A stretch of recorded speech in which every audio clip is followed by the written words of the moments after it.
Hi friends, ಎಲ್ಲರಿಗೂ ನಮಸ್ಕಾರ. ನೀವೇನಾದರೂ ನಮ್ಮ ಚಾನಲ್ ಮೊದಲನೇ ಸಲ ನೋಡ್ತಿದ್ರೆ ನಮ್ಮ ಚಾನಲ್ನ ಲೈಕ್ ಮಾಡಿ, ತಪ್ಪದೆ ಸಬ್ಸ್ಕ್ರೈಬ್ ಮಾಡ್ಕೊಳ್ಳಿ. ಎಲ್ಲರಿಗೂ ನಮಸ್ಕಾರ. ನಾನಿವತ್ತು ಮಾಡುವ ರೆಸಿಪಿ ಬಾಳೆಕಾಯಿನ ಬಜ್ಜಿ. ಇದು ಸ್ಟ್ರೀಟ್ ಸ್ಟೈಲಲ್ಲಿ ತುಂಬ ಚೆನ್ನಾಗಿರುತ್ತೆ.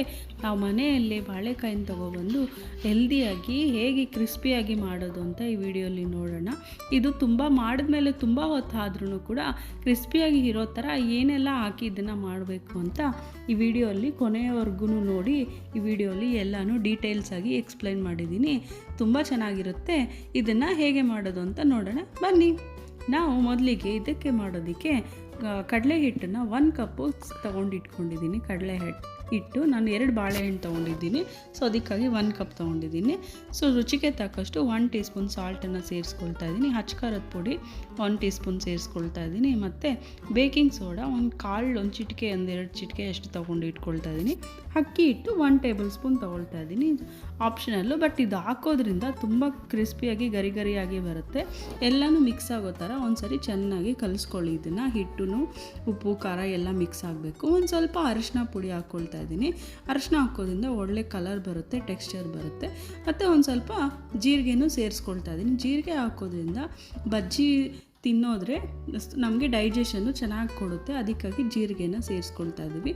ಇವಾಗ ಆಯಿಲನ್ನು ಬಿಸಿ ಮಾಡ್ಕೊಳ್ಳೋದಕ್ಕೆ ಎಣ್ಣೆನ ಇಟ್ಬಿಟ್ಟು ಸೈಡಿಗೆ ಎಣ್ಣೆ ಬಿಸಿ ಆಗೋಷ್ಟರಲ್ಲಿ 1 ಬೌಲ್ ತೊಗೊಂಡು ಅದಕ್ಕೆ 1 ಟೀ ಸ್ಪೂನು ಸಾಲ್ಟನ್ನ ಸೇರಿಸ್ಕೊಂಡು ನೋಡಿ, ಈ ಥರ ದೊಡ್ಡ ಬನಾನ ತೊಗೊಂಡು ಇಟ್ಕೊಂಡಿದ್ದೀನಿ ನಾನಿಲ್ಲಿ. ನಾವು ಚಿಪ್ಸ್ ಮಾಡ್ತೀವಲ್ಲ, ಬನಾನ ಚಿಪ್ಸು, ಆ ಥರ ಬನಾನ ಹಸಿವು ತೊಗೊಂಡು ಇಟ್ಕೊಂಡಿದ್ದೀನಿ. ಬಾಳೆಹಣ್ಣನ್ನು ಇದನ್ನು ಇವಾಗ ನೀಟಾಗಿ ಕಟ್ ಮಾಡಿಕೊಂಡು ಹೊಟ್ಟೆಲ್ಲ ತೆಗೆದುಬಿಟ್ಟು ಎಲ್ಲನೂ ಕ್ಲೀನ್ ಮಾಡಿಕೊಂಡು ನಮಗೆ ಬನಾನ ಸ್ಲೈಸಾಗಿ ಕಟ್ ಮಾಡ್ಕೊಳ್ಳೋಣ. ನೋಡಿ, ಇದರಲ್ಲಿ ಮಾರ್ಕ್ ಇರುತ್ತೆ. ಈ ಥರ ಮಾರ್ಕ್ ಇರೋದ್ರ ಮೇಲೆ ನೀಟಾಗಿ ಈ ಥರ ಕಟ್ ಮಾಡಿಕೊಂಡ್ರೆ ಈಸಿಯಾಗಿ ಬಂದುಬಿಡುತ್ತೆ.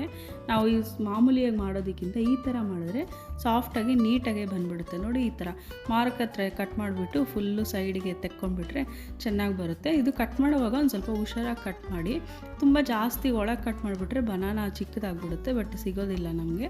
ನೋಡಿ, ಈ ಥರ ಕಟ್ ಮಾಡಿಕೊಂಡು ಸ್ಲೈಸಾಗಿ ನಿಮ್ಗೆ ಯಾವ ಥರ ಸ್ಲೈಸ್ ಬೇಕೋ ಆ ಥರ ಸ್ವಲ್ಪ ದಪ್ಪದಾಗೆ ಇರಬೇಕು. ತುಂಬ ತೆಳ್ಳಗೆ ಮಾಡಿಬಿಟ್ರೆ ನೀವು ಹಿಟ್ಟಲ್ಲಿ ಮಾಡೋ ಅಷ್ಟೊತ್ತಿಗೆ ಹಿಟ್ಟಲ್ಲೇ ಅದು ಮುರಿದೋಗ್ಬಿಡುತ್ತೆ. ಒಂದು ಸ್ವಲ್ಪ ಥಿಕ್ನೆಸ್ ನೋಡಿಕೊಂಡು ನೀಟಾಗಿ ಕಟ್ ಮಾಡ್ಕೊಳ್ಳಿ. ಇದು ಶೇಪ್ ನಿಮ್ಗೆ ಯಾವ್ದು ಬೇಕಾದರೂ ಅದನ್ನು ಮಾಡ್ಕೊಳ್ಳಿ. ಸರ್ಕಲ್ ಮಾಡ್ಕೊಬೋದು, ಈ ಥರ ಬಜ್ಜಿ ಟೈಪ್ ಆದರೂ ಕಟ್ ಮಾಡಿ ಹಾಕ್ಕೊಂಡು ಇದಕ್ಕೆ ಏನಕ್ಕೆ ನಾವು ನೀರಿಗೆ ಹಾಕಬೇಕು, ಉಪ್ಪು ನೀರಿಗೆ ಸಾಲ್ಟ್ ನೀರಿಗೆ ಸೇರಿಸ್ಕೋಬೇಕು ಅಂದರೆ ಇದು ಆ ಬನಾನದು ಹಾಕಿದ ತಕ್ಷಣ ಕಪ್ಪಗಾಗ್ಬಿಡುತ್ತೆ. ಸೊ ಅದಕ್ಕಾಗಿ ಸಾಲ್ಟ್ ವಾಟರಲ್ಲಿ ಹಾಕ್ಕೊಂಡ್ಬಿಟ್ರೆ ಸೊ ಕಪ್ಪಗಾಗಿ ಆಗೋದಿಲ್ಲ, ಬ್ಲ್ಯಾಕ್ ಆಗೋದಿಲ್ಲ. ಅದಕ್ಕಾಗಿ ಹಾಕ್ಕೊಳ್ಳೋಣ. ಇವಾಗ ಹಿಟ್ಟಿಗೆ ಸ್ವಲ್ಪನೇ ನೀರು ಹಾಕ್ಕೊಂಡು ಚೆನ್ನಾಗಿ ಕಲಿಸ್ಬಿಟ್ಟು ಈ ಥರ ತಿಕ್ ಬ್ಯಾಟರ್ ಇರಬೇಕು.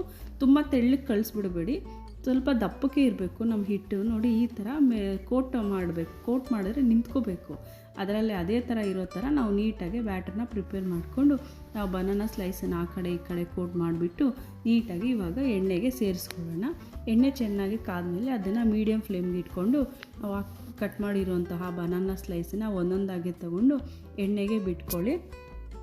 ಎಣ್ಣೆಗೆ ಬಿಟ್ಟಿದ ತಕ್ಷಣ ತೀರಿಸಬೇಡಿ. 1-2 ನಿಮಿಷ ಬಿಟ್ಕೊಂಡು ಆ ಕಡೆ ಈ ಕಡೆ ಚೆನ್ನಾಗಿ ಫ್ರೈ ಮಾಡ್ಕೊಳ್ಳಿ. ಕ್ರಿಸ್ಪಿಯಾಗಿ ನಮಗೆ ಗೋಲ್ಡನ್ ಬ್ರೌನ್ ಕಲರ್ ಬರೋವರೆಗೂ ನೀಟಾಗಿ ತಿರುಗಿಸ್ತಾ ಇರಿ ಆ ಕಡೆ ಈ ಕಡೆ. ಜಾಸ್ತಿ ಫ್ಲೇಮ್ ಇಟ್ಬಿಟ್ರೆ ನಿಮ್ಗೆ ಹೊರಗಡೆ ಫುಲ್ ಕಲರ್ ಬಂದುಬಿಡುತ್ತೆ, ಒಳಗಡೆ ಬನಾನ ಹಂಗಂಗೆ ಇರುತ್ತೆ. ಸೊ ಅವಾಗ ತಿನ್ನೋವಾಗ ಚೆನ್ನಾಗಿರಲ್ಲ.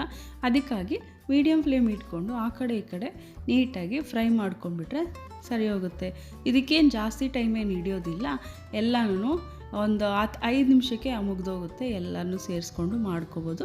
ಇವಾಗ ಕ್ರಿಸ್ಪಿಯಾಗಿರೋದಲ್ವ, ಎಲ್ಲ ಗೋಲ್ಡನ್ ಕಲರ್ ಬಂದಿದೆಯಲ್ವ, ಅದಕ್ಕೆ ಎಲ್ಲನೂ ತೆಗೆದುಬಿಡೋಣ. ಅದೇ ಥರ ಮಿಕ್ಕಿರೋ ಎಲ್ಲನೂ ಬಜ್ಜಿನ ಸ್ಲೈಸನ್ನು ಹಾಕ್ಕೊಂಡ್ರೆ ನಮಗೆ ಬಜ್ಜಿ ರೆಡಿ ಆಗೋಯಿತು. ಸೊ ನಿಮ್ಗೆ ಏನಾದರೂ ಈ ವಿಡಿಯೋ ಇಷ್ಟ ಆದರೆ ಲೈಕ್ ಮಾಡಿ, ಶೇರ್ ಮಾಡಿ, ಕಮೆಂಟ್ ಮಾಡಿ. ನಮ್ಮ ಚಾನಲ್ ಮರ್ತೋಗ್ದಿರ ಸಬ್ಸ್ಕ್ರೈಬ್ ಮಾಡಿ. Thanks for